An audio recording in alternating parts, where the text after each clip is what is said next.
Assalamualaikum warahmatullahi wabarakatuh. Perkenalkan, nama saya Tegar Sinada Putra. Di sini saya dari Prodi Ekonomi Syariah semester 6 ingin memenuhi tugas manajemen risiko dari dosen pengampu Bapak Imam Rayani Hamzah, SEME. Berikut soal pertama.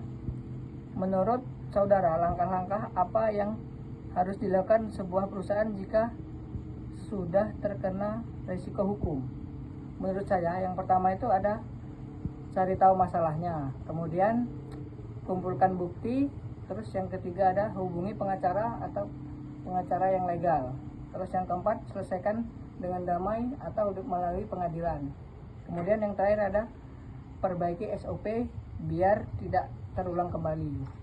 Lanjut yang nomor kedua, cari satu kasus kegagalan pasar tradisional yang terjadi di Sumatera Selatan dan analisis apa yang menjadi penyebab pasar tersebut gagal atau mati.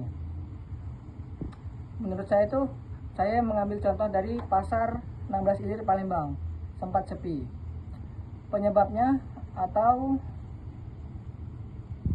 pasar tersebut terjadi gagal karena yang pertama itu ada kalah saing, terus yang kedua itu kalah sama mall-mall, terus yang ketiga itu pasarnya kumuh, banjir, parkirnya susah, kemudian manajemennya buruk. Mungkin itu saja. Terus kita lanjut nomor 3 ya.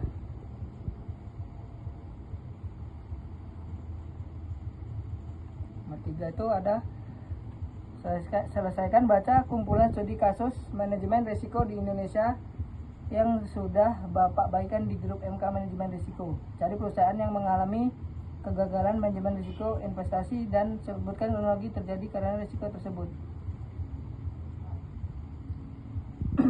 Jawaban saya, kasus gagal manajemen risiko investasi. Contoh PT Jiwasraya. Kronologi, jual produk untung tinggi, dana diinvestasikan ke saham bodong, terus rugi besar, gagal bayar nasabah, rugi negara Rp 16,8 triliun. Lanjut nomor 4, jelaskan kasus manajemen risiko perbankan yang terjadi pada tahun 1998 dan sebutkan langkah-langkah strategis dan pemerintah dalam pengamanan risiko perbankan yang terjadi di tahun 1998 tersebut. Kasus risiko perbankan 1998, masalah krisis moneter, bank kolap, kredit macet, nasabah tarik uang massal. Langkah pemerintah, yang pertama itu bentuk BPPN, terus yang kedua ada kasih BLBI, terus yang ketiga tutup atau gabung bank sakit, terus yang keempat jamin dana nasabah lewat LPS, terus yang kelima perketat aturan bank. Mungkin cukup itu saja yang dapat saya jelaskan dari tugas kali ini. Saya akhiri, wallahul muwaffiq ila aqwamit thoriq. Wassalamualaikum warahmatullahi wabarakatuh.